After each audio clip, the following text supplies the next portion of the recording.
Everyone, আজকে আমরা এসটিজিটির previous ইয়ারের কিছু কোয়েশ্চেন আমরা সলভ করব। ঠিক আছে, তো এখানে কেমিস্ট্রির প্রথম যে কোয়েশ্চেনটা আছে 2017-তে এসেছিল। এখানে বলা হয়েছে যে when a gaseous hydrocarbon X is pass through a copper tube heated at 600°C benzene is formed. তাহলে এক্সটা কী হবে?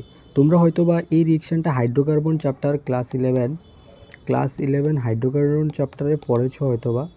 তো যারা পড়োনি ওই হাইড্রোকার্বন চ্যাপ্টারে কিছু রিয়েকশান আছে, এগুলা তোমার জানা থাকতে হবে। যেমন ওই রিয়েকশানটার মধ্যে এমন একটা রিয়েকশান ছিল CH ট্রিপল বন্ড CH, এটা হলো এসিটিলিন। এটাকে যখন তুমি তিন অণু নেবে এবং কপারের উপস্থিতিতে তুমি যখন 600°C রিয়েকশান করাবে, তখন তোমার একটা বেঞ্জিন ফর্ম হবে। ঠিক আছে।